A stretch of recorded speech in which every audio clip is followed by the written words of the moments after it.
ఈరోజు శ్రీకాళహస్తి నియోజకవర్గంలో 25వ వార్డులో ఎన్నికల ప్రచారంలో భాగంగా తిరుపతి పార్లమెంట్ అభ్యర్థి శ్రీ వెలగపల్లి వరప్రసాద్ గారికి కమలం గుర్తుపై ఓటేసి గెలిపించాలని, అదేవిధంగా శ్రీకాళహస్తి శాసనసభ్యులుగా శ్రీ బొజ్జల వెంకట సుధీరెడ్డి గారికి సైకిల్ గుర్తుపై ఓటేసి గెలిపించాలనేసి ఈరోజు ఈ వార్డులో ఇంటింటికి కరపత్రం అందిస్తూ ప్రచారం చేయడం జరిగింది.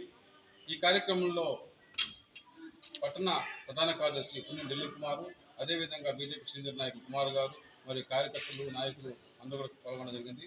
ప్రజలు పెద్ద ఎత్తున ఈ రాష్ట్రంలో ప్రభుత్వం మారాలి, ఈ యొక్క రోడీ పాలన పోవాలనేసి వాళ్ళు స్పష్టంగా తెలియజేస్తున్నారు. మంచి ఆదరణ చూపిస్తున్నారు. రాబోయే రోజులు ఖచ్చితంగా కేంద్రంలో మోడీ గారి పరిపాలన, అదేవిధంగా ఆంధ్రప్రదేశ్ రాష్ట్రంలో ఉమ్మడి పరిపాలన రాబోతుంది. ఈ యొక్క ప్రజల ఒక ఉత్సాహం చూస్తుంటే చాలా సంతోషంగా ఉంది. జై హింద్, జై బీజేపీ, జై టీడీపీ, జై జనసేన.